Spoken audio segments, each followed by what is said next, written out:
Yo, what is up everybody, and welcome back to another Madden 25 online game. Today we have the Philadelphia Eagles and the Seattle Seahawks. I got the Eagles, but I'm playing 12 on 11, man. It's not fair. I'm playing against a 12th man today. So hopefully we can overcome that and try to get the win.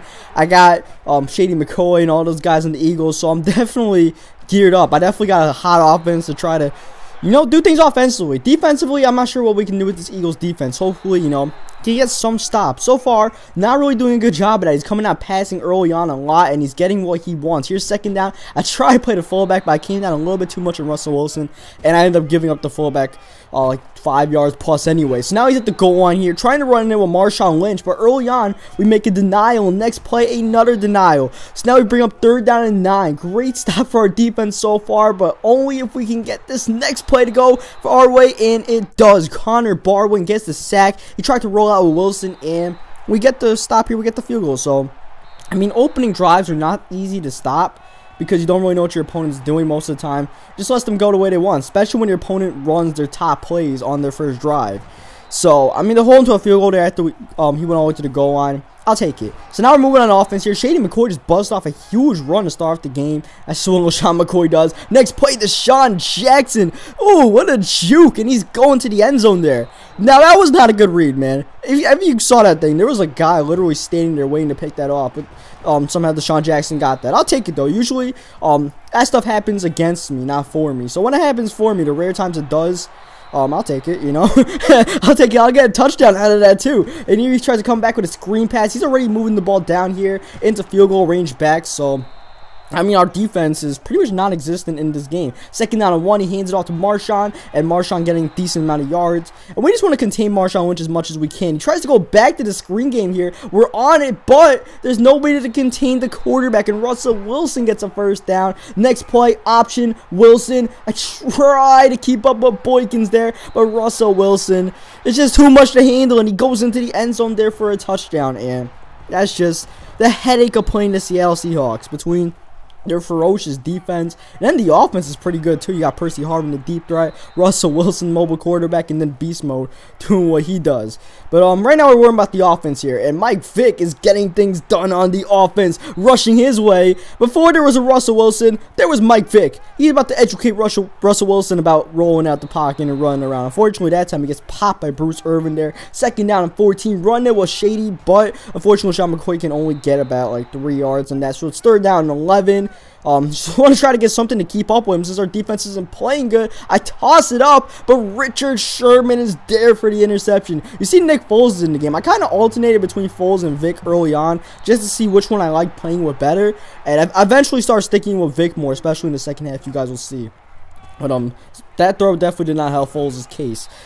Rolling out the pocket on the run is definitely not Nick Foles' strength. It's just pressure in general Nick Foles cracks under. And here, I don't know what he saw, but apparently he fell for the bait, I guess, because he saw me go into like the left side. I was watching that straight the whole time. He threw it, thought it was open, but it was not. Here, try to run the Fleaflicker with Nick Foles, get hit before I can even get it off. Unfortunately, by Red Bryant, second down and 15 as a 2-minute warning hits, and unfortunately Jeremy Maclin drops the ball. That's the one thing about the Eagles receivers. They're pretty good, but they just don't catch the ball too often. Third down and 15, immediate pressure in my face. Not much I can do, so I just end up throwing the ball away, and we punt the ball to him again. So, you can only give so many possessions in the game. We've already given up like 2, I think, here. So, not really too happy about the way we're playing offensively.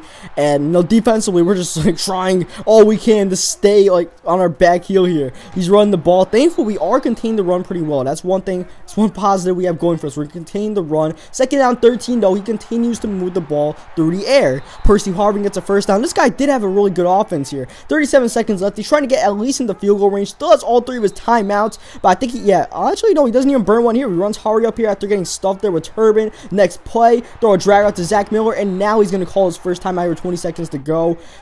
Near field goal range here for Hauschka. He's about 20 more yards. Runs play action, looking for some of those yards, but he gets sacked instead. Forced to use his second timeout, and the defense has a chance to make a huge stand here with 15 seconds left, and that's what we do. He gets baited again, and we make another play on defense to get the interception there with 10 seconds left and hold things down. So we're like, let's run a Fleaflicker here before halftime, because why not? What's the worst that can happen? Well, what's the best that can happen? A touchdown, and that's what we get. A touchdown before halftime on the Fleaflicker, just taking our shot for the fastest guy in the game, Deshaun Jackson, and That's a touchdown, baby. And that is a huge flip in this game. From him trying to get a field goal, throws the interception and gives up 7 because we get ball at halftime here. Now we have a chance to make it a 2-possession lead. But we, in all righteous purposes, should have been down at halftime. We weren't really playing a good offensive game, but he decided he was going to try to come out on a risky defense before halftime, and he got burnt by it. No pressure on the Fleaflicker. And look at this. Wide open downfield is Macklin, but Vic just overthrows him. Overthrows a sure touchdown there, unfortunately. Now because of that, it's 3rd down and 12 already. Not too happy about this. Rolling out, trying to avoid whatever pressure is there. He knows only a few people. But we find Jeremy Macklin for the 1st down there. Toe tapping it. I like to see that. Next play, unfortunately. Don't like to see that. Deshaun Jackson dropping the ball. Like I said, it's the one thing about these Eagle receivers.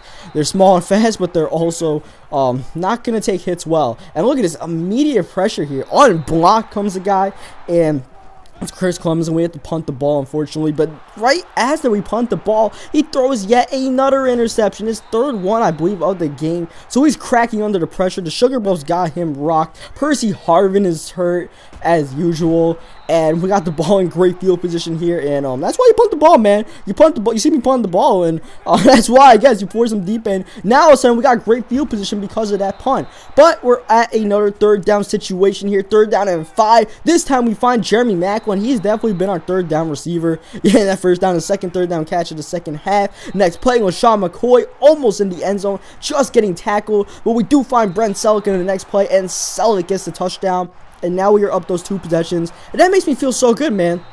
That's all I want. 2-possession lead here. Is he's still good offensively. He's making interceptions. Otherwise, he moves the ball downfield when he doesn't make those mistakes. So to have that 2-possession cushion now, if he scores, you know, I have a chance to answer back with the lead on offense. And we are doing pretty good offensively now.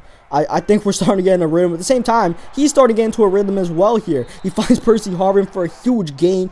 Just got tackled there by Nate Allen there. Next play, trying to look at that drag. I'm making sure he doesn't get this time, but he ends up running out with Russell Wilson. One of the few times he's been running out Russell Wilson in this game, so thankfully he hasn't been doing too much on the ground. And this is why we bring the pressure there, and Connor Barwin gets a sack. No 1st down for him. 3rd down and 2, but he throws it in the corner to Harvin again, and that throw in the corner is killing me on this drive. He's just been going to that play all drive long, and it helps him eventually get the touchdown here. He doesn't go for the 2-point conversion. Still a 4-point game near the end of the 3rd quarter. I'm cool with that. I don't mind him not going for the 2-point conversion. And look at RB busting wide open. Vic throwing on the run. A little bit of lag, but Macklin's wide open. Only to drop the ball. Oh, man. Eventually, you know, some of those balls that we're dropping are just bad passes. We're going to have to connect on. Here's 2nd down and 10. Trying to roll out, but someone comes from the secondary to sack Vic. And now it's 3rd down and 15 before the end of the 3rd quarter. Big play in this game, and we find Jeremy Macklin again. Third down catch for Jeremy Macklin. He doesn't catch the ball often, but for some reason he likes to do it on 3rd downs. I'll take it. Next play, LaShawn McCoy getting a big run. McCoy has been grounded for most of this game, but that time he got a big gain. 7 rushes, 55 yards. Next play, Deshaun Jackson once again on the drop. McCoy trying to get some good yards, but man, this 360, those dive tackles, man, that's one reason why I prefer the Xbox One, those dive tackles, man. And here 3rd down and 9, almost got the interception there. Instead, it's 4th down and 2. We are going for this big play in the game if we can convert, and we do, to Deshaun Jackson on the drag route for the 1st down. Oh man, we had room there with McCoy, but once again that dive tackle with Wright just killing me. But look at LaShawn McCoy trucking Richard Sherman on his way to scoring the touchdown there. So there were a lot of tense moments on that drive, but we made the plays when we had to get the touchdown, and now clock is not on his side right now. 4 minutes to go, down 2 possessions, and oh man, he almost threw another interception there to me. I was right there. Next play, oh, I'm just a step off right now. I'm just a step off. I'm looking at Percy Harvin. I'm just a little bit off. Look at this play, man. Oh, I almost came back for the ball. Golden somehow caught that one too. Next play, finds a guy wide open in the middle of the field. I believe that's Turbin, but Turbin can't get in the end zone, which means the clock runs a little bit. So I definitely don't mind that. It took him a while. He didn't run hurry up. He tried to come out on goal line, but because he came out on goal line to score that touchdown, killed an extra 20 seconds out the clock. Unfortunately, gets a 2-point conversion here, which sucked because we had a light blue there. Light blue just didn't react. Pretty stupid. So now it's a 3-point game. And he has one chance to get back in this game. He makes a defensive stand, but so far, not gonna happen. Mike Vick still making plays on the run. This time finding Brent Selleck for the first down. He starts using his timeouts, and we start going to the run with LaShawn McCoy. Make him burn those timeouts. Try to get a first down here, McCoy, but nothing happens. Now it's 3rd down and 16 because of this. At the 2-minute warning, can he make the stand? He needs to. 2-man pass rush all the time in the world. Rolling out, looking downfield, and I see LaShawn McCoy wide open for a touchdown. Blown coverage by Sherman. Sherman of all people, look at him ducking his head. He knows he probably just cost his team the game there. And 125, let's say another 25, scored a touchdown there. Oh, what a play. Now it's a broken play, nothing more than that. But if you guys saw what I did, man, he came out in zone all game. But if you saw the play formation, like the design of the play, everybody was on the left side. Since he's running in zone, there's going to be people on that right side. So what I like to do when people run zone is I'll just send everybody to one side, because there's going to be 3 people that are not in the play. Maybe even 4 people if he's running a zone like that. So just a little tip. As he moves the ball downfield with no effort at all. He's just dotting my defense up right now. His mistakes came from interceptions. Otherwise, he just moved the ball up and downfield. Once again, at the 1-yard line. Once again, he takes some extra time to come out in the goal line, which I don't mind, because unless the clock runs. Now the onside kick. Can he get it to keep the game alive? No, he cannot. Zach Ertz gets the recovery. We immediately dive down to make sure nothing fluky happens. No fumbles or anything. We go to the run game, try to seal this game up, and that's what we do. We seal the game up with LaShawn McCoy, who has a lot of open room juking and getting tackled at the 2-yard line. And for his sake, he probably would have hoped that LaShawn McCoy would have scored the touchdown there, or else, you know, at least he would have still had time in the clock there. But McCoy gets tackled. We need a ball out. He tried to pause the game and stuff. He calls timeouts, but I was not going to do anything stupid. I was needing the ball. I was coming out that win. It was a hard-earned win, and then this happens here. I'm like, no, don't do this. Don't be a cheese dick, man. And this guy was trying to, man. He was trying to. Like, it kicked me out the game after the game ended. I'm like, really, man? Am I going to get the loss for this game? It just ended. Like, come on, Madden. Thankfully, though, we do come out the win. As you can see, at the end of the video, the cheese dick does end up losing. So, on that note, hope you guys leave a like on the video if you enjoyed it. Subscribe for more Madden 25 online gameplays and all of that. And I will catch you guys next time.